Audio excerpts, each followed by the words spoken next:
Great day, everyone. Great day, everyone. How are y'all doing today? I want to welcome you to the Talk to Me Chef podcast.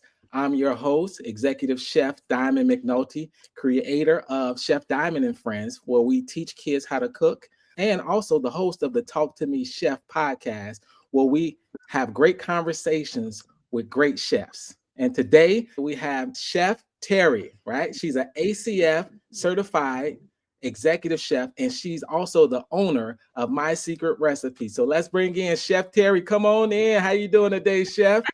Come Hey, on hey, in. great Let's day. talk. Let's talk. Great day. That's how we do it. Chef, thank you for joining me inside of well, this is the boardroom, but I say inside of the kitchen, right? So There you thank you go. for thank you for joining me. Before we get in started, is there anything you want to share with our audience? Actually, it's just an honor to be here with you Thank today, and you. I'm happy to be able to be a part of the Talk to Me Chef podcast. This is exciting. Yeah, so I just want to share your journey, right? Because I know that it's going to inspire some other up and coming chefs. And just like, when you get into any industry, culinary is a little bit different, right? So we want to encourage them, and we want to share your story in it, and hopefully they see themselves in your journey. Now, as we get started, I want to take it all the way back, chefs. Tell me a little bit about yourself. Born and raised, how was your family dynamics? Awesome, awesome. Um, Born and raised in rural Missouri, small town, farm Hmm. community. Hmm. And my children laugh when I say this. We had three traffic lights. So that lets you know it was a really small town. There wasn't a lot to do. Wow. Therefore, fun for us was getting together with other families and cooking. Hmm. So from an early age, cooking was fun for me. Um, Yeah. Watching my dad in the kitchen, and he would say, "If you can't smell it, you can't taste it." So you got to put some love in that dish. You got to put some love in there, and I loved it. So I grew up around really great cooks: my dad, my mom, my grandmother, my aunties. Um, Right. so yeah, cooking is love to me. So that's what it instilled in me from an early age. Right. So that's wonderful. And that's so important. You were cooking at a young age, and you were able to, because here you are cooking at a young age. Myself, I was 5 and 6 cooking inside of the kitchen. So it's really unique when you find someone that actually finds their passions earlier. So how did you hold on to it all that time? Now, see, that's funny that you should ask. I actually did not. Well, cooking for my family and friends, yeah. Even some of my old classmates say they remember they would be coming over to the house after school, and Yeah. I would prepare the little pickles on the toothpick. They were like, "You had it," even from elementary school. Right. But then life happens. I got Hmm. married, I had kids. So basically, my love for cooking, that passion was just concentrated on those in my inner circle. Yeah. Um, but then preaching to my kids, okay, so you have to reach for your dreams, you have to live your passion. They were like, "But mom, you're not." What the world? Mhm. Oh, I felt it. I felt So that. that was the aha moment for me. I'm like, and they're so right. I teach Yeah. them to walk in your purpose, and yet I put my passion on hold. And so Yes. now it's time to do that. So my family was my biggest supporters. They're like, "Mom, go for it." I love So it. Hello, my name is Diamond McNulty. I'm the executive chef here at Chef Diamond and Friends, and I want to welcome you to our amazing programming. We have at school programming where we have weekly or monthly programming, and we also have our Meet the Chef experience where our chef come out and meet with the students and have book signings as well. At home, we have homeschool throughout the day, we have after school, and we also have family engagements on Friday. So no matter if you are a young chef, mighty chef, or if you are a diamond chef, we want to see you inside of the kitchen. We want you to compete in our champion chef competitions, and we want to have you be featured in our Young Chef magazine. So I look forward to meeting with you, chefs. Visit www.chefdiamondandfriends.com. Can't wait to see you inside of the kitchen. Take care. Have a wonderful day.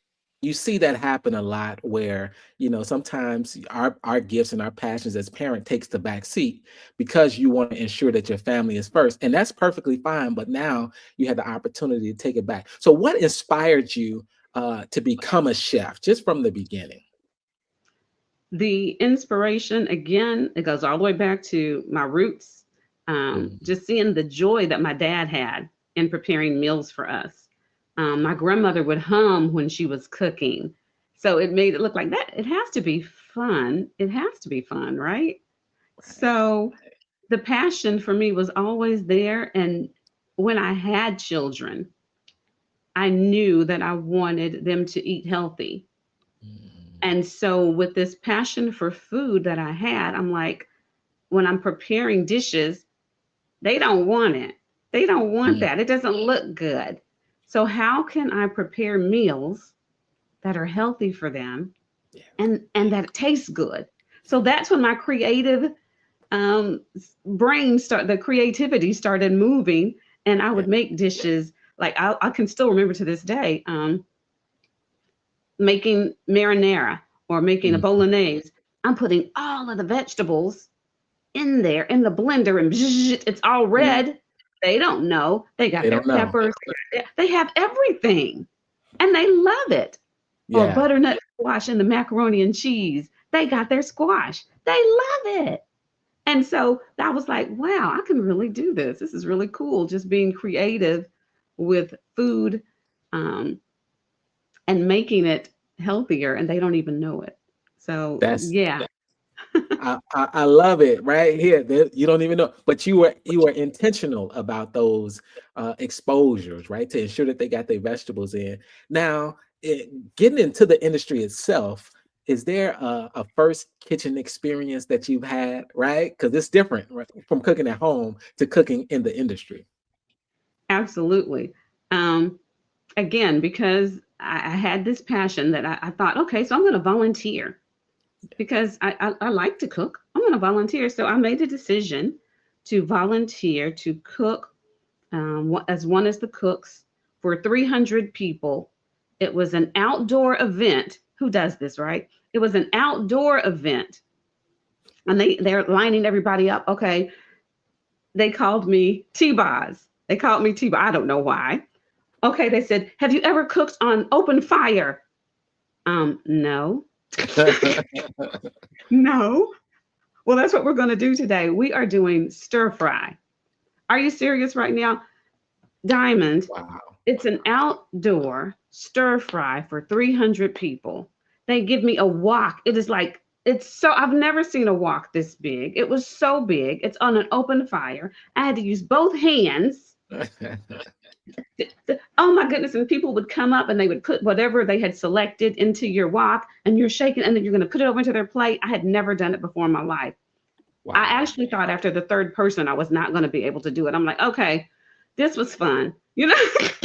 Yeah. Yeah. This And is they, crazy. right. I'm like, what did I sign up for? I don't want to do this at all. And they Hmm. were like, can you handle it? Are you okay? And I was like, I am not a quitter. I didn't teach my children to be quitters. I'm not a quitter. I did it. I did it. I mean, Wow. my arms were sore for like 3 days. I walked around like this, but it was like a professional setting. I was working with all these chefs. They were like restaurant owners that were donating their time, volunteering their time. And I Yeah. was out there. I was like, if I can do this, I can do anything. I'm signing on the dotted line. I'm going to school. Right. And but that's so unique. And that's what happens when you're inside of the kitchen. Those experiences are often, right? Where you have to show up, you have to put in the work, and you have to do the things that you're uncomfortable with doing at first because they develop you into that great chef where you can manage those larger events versus the smaller events. And that's how I So felt. I felt like if I can do this, um, working in a makeshift kitchen yeah, outside, yeah. oh yeah, I got Oh, this. mm. Now, at that time, was there any mentors that you had on your culinary journey? In the industry, I will say, I do have a friend well, my mother had a friend who was a executive chef, Yeah. and I would assist him from time to time in his kitchen with catering events.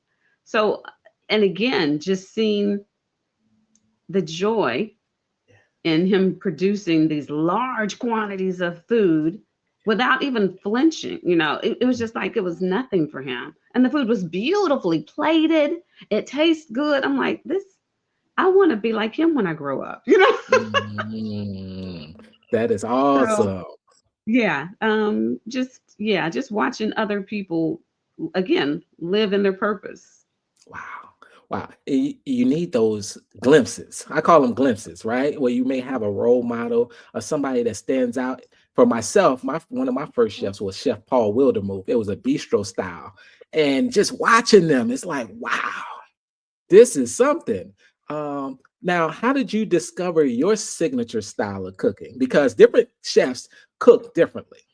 So how did you find your signature style? Again, my motto, my mantra is to thine own self be true. Mm, So I'm a down to earth person. yeah. And so creating my signature style had to reflect who I am. So Hmm. I made the decision. I'm like, my food, my menu items should be American comfort food Yeah. because that's what I grew up around, but a healthier version, or see if we can upgrade it a notch because I do Mm, like fine dining. right. Um, so that's really who I am. The menu items that I create are menu items that they can pronounce, they're comfortable with. Um, because it's funny, like when It my matters. niece made it, she was like, "Auntie, I want you to cater my graduation party, but please do regular food." Right. Don't do So nothing out of the box. hearing that Do all the something that time, we know.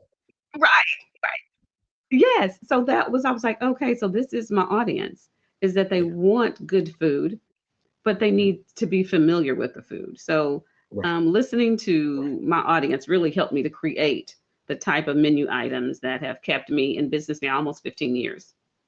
Wow. And that's so wow. When you think about that longevity, because most businesses don't make it past 5, right? Well, That's it. if that, That's it. if that, because it's a It's hard out difference. here for a chef, man. It is a difference, right? You got to find that sweet spot and you got to run.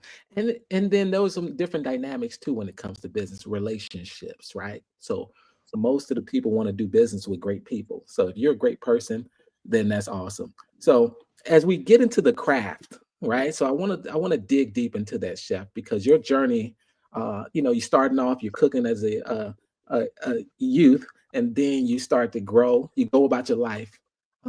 What did that look like? So you went from how was your uh, from grammar school, high school, all the way into your career? Walk us through that.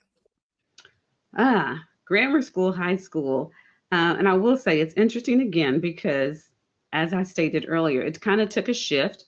Hmm. I always had an idea that I would be in the creative field. Mm, I used to paint. I love art. I love fashion. yeah, And so for that period in high school, I was more into fashion and wanted to make my mark that way. I always said I wanted to be the new Coco Chanel, you know? So um, then deciding that my true passion really is in helping other people eat healthier and seeing that cooking can be fun. Like I said, my passion resurfaced, and I'm like, this is really what I want to do. And I mhm, started cooking dishes at home, practicing. right. Food Network came around. Hmm. I'm Hmm. Food Network chefs. I'm like, okay, I can do this. So I'm just dabbling and tweaking and making Yeah, recipes my own yeah, at home and inviting people over to yeah. try this, going through college. Y'all come and try this, and just exposing um, my classmates, roommates to my creations and getting their Right. input. So it was a lot of fun. And so when I talk about it in my one of my books, I talk about that, right? After you identify your gifts, right? Then you want to activate them. So this was you activating, you were testing it out. Hey, how does this doing your own research and development, but they don't know. You're just trying to find I love you. I love Right. it. Trying So, to see if this is for real, for real. Do I really mhm, know what I'm doing here? Do I believe in right. me? Do I believe? That's a question. Do I really believe in me or in this that I'm doing? Now, what was one of the most challenging dishes that you've made on your journey? Oh, this is a good one. Again, because I love to play with flavors. Yeah. Um, One of my favorite books is the Flavor Bible. Hmm. um, so I'm like, I love lavender. I Mm, love lavender. I put it in dessert items. I even created a drink yeah. using lavender and mixing it with a herbal tea and then Mm, some fresh citrus. So I love lavender. So I'm like, you know what? I'm gonna try this lavender savory. Okay, you ready for ooh, the epic fail? You ready for lavender? Has to be used very cautiously. yeah, it's strong. It's strong. Oh yeah, either it's good or you're eating perfume. Okay, That's it. so that was it. That was the epic fail. I tried to do a Cornish game hen with a lavender rub. With It was absolutely a no. Okay, a no. Um, so yeah, no. Um, don't use lavender like that unless you know what you're doing. That's still in kitchen testing. I Yeah. think one of the most challenging dishes I did again when I was assisting my friend who is a chef. He asked me, I asked him for the privilege. I said, I want to try something I've never done before. Don't just let me do the little prep work. Give me some, maybe. He was like, okay, cool. He said, have you ever done steamship? Mm. I said, I've only been on a cruise once. You got He was you. You're like, he what? out this piece of meat. I promise you, chef, it was bigger than me. Yeah. It was like it was 70 pounds of beef. Yeah. It was Yeah. huge. And he puts it on the table and he's like, okay, this is what I want you to do. Do you know I wrestled with that cow for the longest? I wrestled and You had to put it in a headlock. yes. Oh my goodness. It was so difficult. It was so difficult. But again, because I'm not a quitter and Yeah. I say I'm always going to be a student, I had to tell him, I said, the truth is, I don't know what I'm doing. Please help me. And so he did, and it turned out amazing. And that 75-pound steamship fed 100 people. I was like, that Yes. is amazing. So Yeah. yeah, sometimes it's an epic fail, sometimes it's a win. But either way, those were two of the most challenging uh, situations I've been in the kitchen. But you learn too, and those are moments you'll never forget. And I think that's the beauty. We all have our moments in the kitchen, but we just try not to let it leave the kitchen. If it's a fail, we try not to. Don't let it get to the customer, right? Yeah. Uh, that's the most important part. So, chef, how do you stay up to date? Because times are changing. How do you stay up to date on culinary trends, or do you just only create your own trends? Oh no, I love research. I Mhm. love knowledge. So, and again, I've always instilled this in my children. Always be a student. Always be willing to learn from someone. So I read a lot. I Mhm. search social media. I look at the trends. Now, am I do I necessarily follow all of Yeah. them? No, but that's how I stay current on Mhm. what's going on in the industry and see if I can implement some of that into what I'm already doing, either on a temporary trial basis or Yeah. actually implement that and make that a part of my offering. Yeah. And it's good to know what's happening, but just like you said, you know, not every trend we need to jump on, right? And as Mhm. chefs, most of the time, what I find out is that customers, they just want good food, right? They just want what they want. Um, is there a time where you were going throughout your journey and you had a major setback and you were like, man, I don't know how I'm gonna overcome this? Absolutely, absolutely. Again, life just lifing. And due to the illness of family members, I actually had to put my business on hold. Now that is like suicide when you work for you. Yes. Talk to us, Um, Chef. yeah. So having to just pump the brakes Yeah. and then start over again. Mm. Yeah. That was probably the most difficult. But again, it all falls back to, do you believe in you? Yeah. Do you believe in you? Go back, go back, because you had it before Yeah. and you can have it again if you're still willing to put in the work. Yeah. So yeah, so I came back 2 years later, came back, and what's interesting is my very first client ever when I Yeah. started my business is still my client today. They never left me. They They love never you. left me. They just waited for me. I love. They love you. They was waiting on you.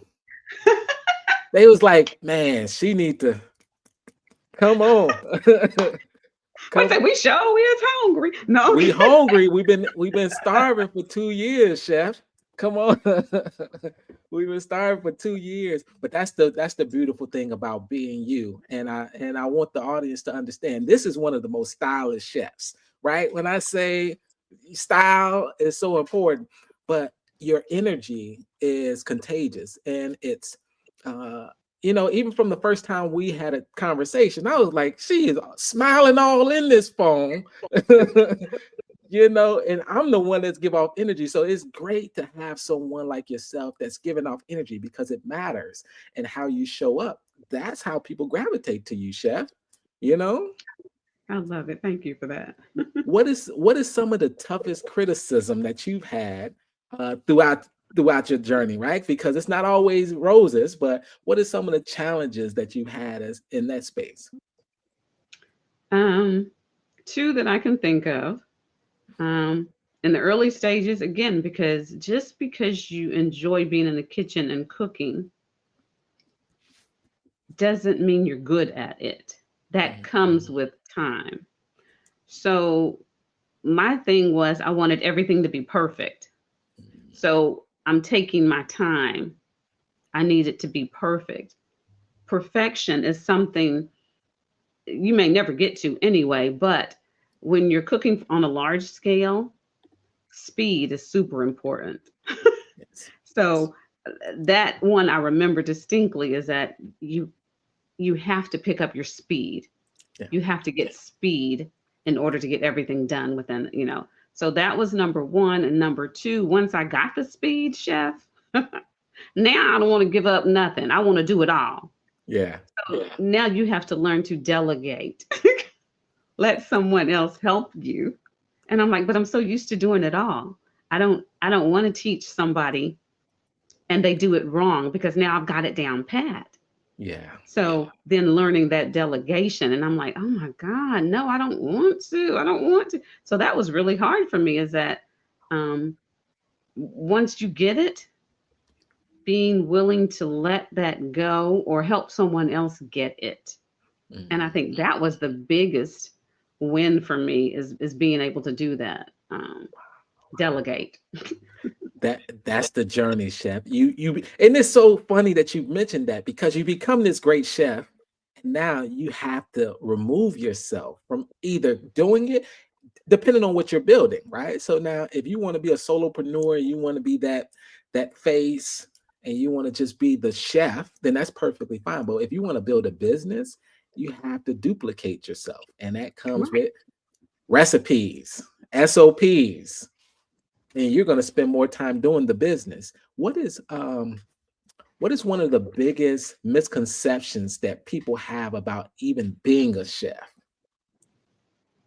Ooh, I think it's that all chefs are angry chefs, like Gordon Ramsay. that that all Yeah, chefs have the Napoleon syndrome, that we yeah, just fight. That's not true. correct. Um, I think that's the But biggest there are some misconception. chefs though that the Facts. And I yeah, can be that. I can be that chef. Don't get it twisted. That's me on some occasion. Yeah. But it's not me on a regular basis at all. And when just starting off, when I started cooking, those chefs were on it. I'm talking temperatures in that kitchen was high, right? But it was it wasn't to beat you up. It was more to make you better, right? It was to empower you and equip you to do this at another level. So greatness and good are two different things, chef. You know, it's totally different. Is there any advice that you'll give someone starting their culinary career off right now? Ooh, absolutely. Mhm, To number one, believe that you can. mhm, Put in the work, mhm. hone your skills, and be willing to learn. Yeah, And you'll succeed. I mean, and I love this. I saw this on social media, and so I'm plagiarizing it. Your yeah, options are either you're going to succeed or you're going to succeed. yeah. That's it. Just just make it work. Do what you have to do to make it work. Don't wait until, like me, I waited later in life. Don't wait. Seize the opportunity, seize the moment. Mm. Take advantage of those opportunities, you know. And once you get a hold, don't let them go. Go, win, run through the finish line. Now, chef, because it's a journey, from beginning to actually becoming a substantial chef. What skills do you think are most important to master as a chef? Because there's different types, but what skills do you think are most important? Most important, and this is again going with work life balance, Mhm. effective communication. Be an effective communicator, Yeah, because you cannot be a good leader if you cannot effectively communicate what you need to have done. yeah, So that's the number one skill set, I feel. After that, your knife skills. Learn how to handle your kitchen equipment. I love it yes, when you see people online and they're a chef, quotation mark, and you see they don't have the cuts. You don't know the yeah, knife skills. Learn the basics. Um, and then be willing to, again, as we talked about, is clone yourself, duplicate yourself, share your knowledge with others. Again, that goes with effective communication though, but so yeah, the communication and the skill set are super important. yeah. And I talk about too, after you get those skills down, then you want to be consistent, as you because that's the duplication, chef. Oh man. Now, do you teach your kids how to cook? Did they gravitate towards it too? Or Interestingly, um, my children, my son was a chef briefly, Mhm. briefly, because they have worked with me for so long, and this is their story. They say, I am the best person ever until I get into the kitchen, and then I'm a kitchen bully. So, for that reason, they're like, no, we can't work in the kitchen. We worked with my mom They for know. many years. Yes. So, no. And to this day, my children still come over on Sundays because I do custom meals for clients. So they'll come over on Sundays and they'll pick up their meals because they're like, why should we cook? My mother is a chef. So, Come on, ma. Take care of us. Come on. so yeah, But it's a lot that's of fun though. They will cook with me from time to time, but not often. But that's still great though. It's nothing like being able to see them. I can only imagine. You prepare these amazing meals and that keeps them coming back to the house, no matter where they are. How important was family on this journey, just in general? How important was family for you? Oh, family is everything to me. People ask Mm, me what's my favorite vacation spot, wherever my family is. Um, wow. that is, yeah, and that is really Wow. why I chose this profession. Because people ask me, I remember when I was in culinary school, my instructor, he said, Terry, why are you here? Right. I mean, you have a successful business. You don't belong in school. Right. I went to school basically for networking, and I wanted to learn cuisines that I was not familiar with. Again, my desire to always have knowledge. Mm-hmm. He said, why haven't you ever gone to a restaurant? Because, I love Mm, fine dining. I said, because working in a restaurant would not allow me to be available for my family. When I made the decision to leave, because I'm a career changer. Prior right. to becoming a chef, I was a medical secretary, Okay. and um, I decided I wanted to be a culinarian. And I'm like, but I need a career that's going to allow me to still spend time with my family. And so I Mm, just started looking online, and I found a private chef, a personal chef. And I'm like, okay, that's it.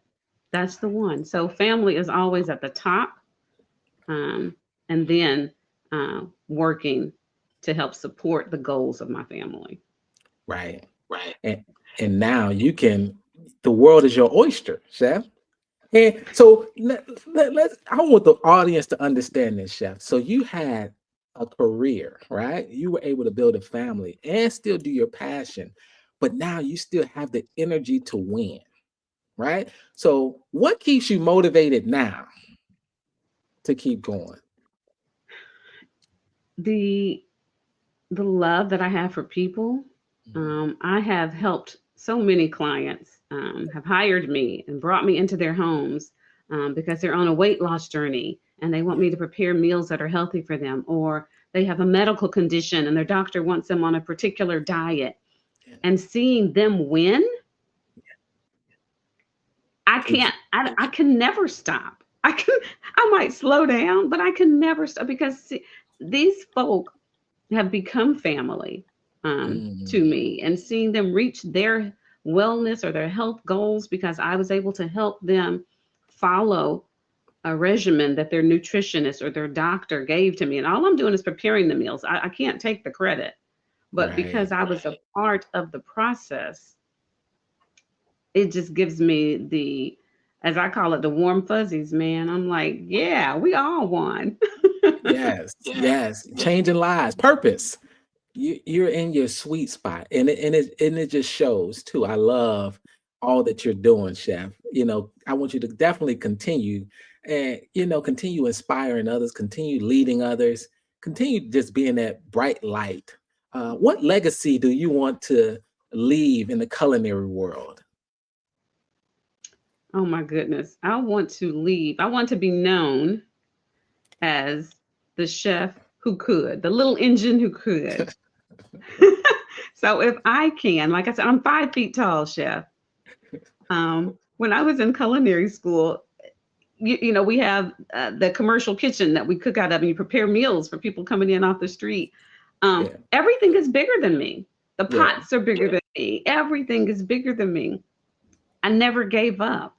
yeah, I never gave up. So the legacy I want to leave is don't give up. You yeah, can do it.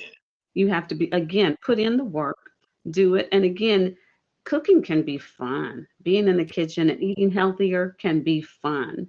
You just yeah. got to be willing to, like I said, do the research, Mm. experiment, learn that lavender in a large quantity is not good. Do it. It's okay. It's okay. It's okay. Just don't let it leave the kitchen. That's what we say. That's what we say. Just don't let it leave the kitchen. As we continue to work towards, is there anything, chef, that you want to leave our audience with today? Any last minute words? Again, it's a pleasure being here. I love what you are doing. As a chef, like I said, the biggest thing I love to do is help others, Yes. who want to either further their education in the industry or just learn to be more efficient in the kitchen. Um, and while I mean, I've worked with celebrities, I've worked for corporations. I've done a lot in this short amount of time. But what's the most fun, or what I look forward to the most, is helping others in the community. My give back I do every Thanksgiving in preparing meals for the homeless, mentoring other chefs, and then my kitchen skills classes that I'm just helping home cooks learn to be more efficient in the kitchen. Yes. That's my favorite part of this. So everybody doesn't want to be a chef. Everybody doesn't want to be this as a career. but you can still learn. And I love what you're doing with the kids. Start early. Everyone should know how to cook, right? It's a life skill that everyone should have. And that's why I like to have great conversations with great chefs, because we get a chance to show everyone an inside scoop on what it looks like to be a chef. And then just sharing the journey, chef, it means a lot. So I can't wait to inspire more youth and adults as well. And we'll make an impact in our communities going forward. So thank you again, chef, for joining. How can everyone reach you, chef? Oh, awesome. Yes. Go to my website, which is My Secret Recipe, PCS.com. I'm also Mhm. on Instagram and Facebook as My Secret Recipe. Yes. Y'all go follow Chef, right? Y'all go see how, like I said, she's the most stylish chef out here, right? Don't get it twisted. Thank you again, Chef, for joining me today inside of the boardroom. I greatly appreciate it. And we'll see y'all next time on Talk to Me, Chef. Yes. Take Eat well, care. everybody.